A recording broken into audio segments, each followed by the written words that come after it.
حدیث نمبر 862 862 عن جابر بن عبد الله رضي الله عنهما قال كان رسول الله صلى الله عليه وآله وسلم إذا خطب احمرت عيناه وعلى صوته واشتد غضبه۔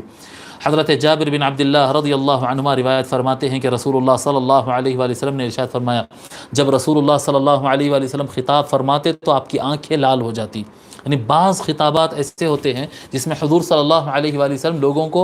آگاہ کرتے تھے، وارن کرتے تھے، لوگوں کو ڈراتے تھے۔ تو فرماتے ہیں جب حضور صلی اللہ علیہ وسلم خطاب فرماتے تو ان کی آنکھ لال ہو جاتے، وعلا صوتہ، حضور کا آواز بلند ہو جاتا، واشتد غضبہ، اور حضور صلی اللہ علیہ وسلم غصے میں آ جاتے، ان کے غصے میں شدت آ جاتی،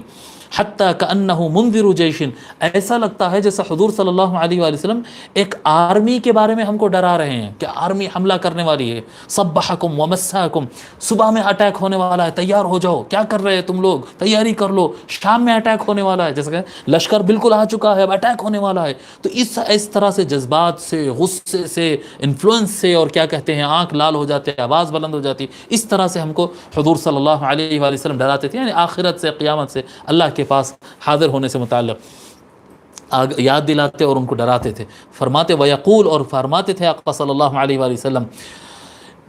بعثت انا والساعۃ کہاتین، حضور صلی اللہ علیہ وسلم فرماتے ہیں کہ میں اور قیامت اس طرح سے بھیجے گئے ہیں،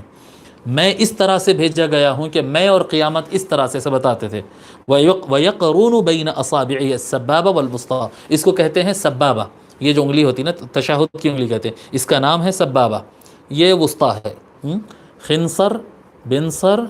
وسطیٰ، خنصر، بنصر، وسطیٰ، سبابہ، ابہام، یہ انگلیوں کے نام ہیں عربی میں۔ جو لکھنا چاہ رہے ہیں ان کی شوق کے لیے بتا رہا ہوں، اس خنصر، بنصر، یہ بے سے، خنصر، خے، وہ جیم ہے خے رہتا نہیں، خنصر، بنصر، اور خے نون صاد، سین نہیں، سین سے نہیں، خنصر، بنصر، وسطیٰ، سبابہ، ابہام۔ تو حضور صلی اللہ علیہ وسلم سبابہ اور ابہام دونوں کو قریب قریب لا کر اس طرح سے بتاتے، ایسے جی۔ وَيَقْرُونُ بَيْنَ إِصْبَعَيْهِ السَّبَّابَةَ وَالْوُسْطَىٰ، سبابہ اور وسطیٰ دونوں انگلیوں کو قریب کر کے لا کر بتاتے کہ میں اور قیامت، میں اس حالت میں بھیجا گیا ہوں کہ میں اور قیامت اس طرح سے۔ وَيَقُولُ، پھر فرماتے، أَمَّا بَعْدُ فَإِنَّ خَيْرَ الْحَدِيثِ كِتَابُ اللَّهِ، اب اس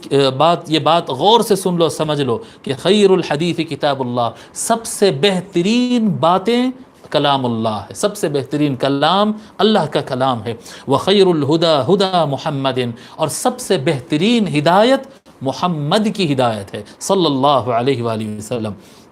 سب سے بہترین علم قرآن کا علم ہے، سب سے بہترین ہدایت اور ہادی وہ حضور صلی اللہ علیہ وآلہ وسلم ہے۔ وشر الامور محدثاتها، اور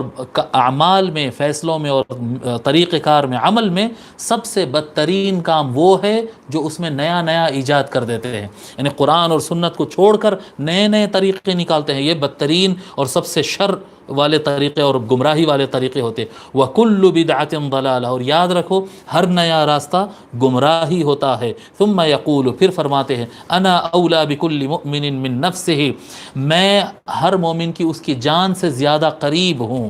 میں ہر مومن کی اس کی جان سے زیادہ مالک ہوں۔ من ترک مالا فلأہلہ، جو کوئی اپنا دنیا سے گزرتے وقت مال چھوڑ گیا یہاں پر تو وہ مال اس کے گھر والوں کا ہوگا۔ ومن ترک دینا او ضیاعا فإلی وعلی، اور جو کوئی قرض چھوڑ کر جائے یا بے سہارا اولاد چھوڑ کر آئے تو وہ میرے پاس لے کر آنا، اور وہ میری ذمہ داری ہے، میں ان کے بچوں کی دیکھ بھال کروں گا، میں ان کے قرضے ادا کروں گا۔ رواہ مسلم والنسائی وابن ماجہ۔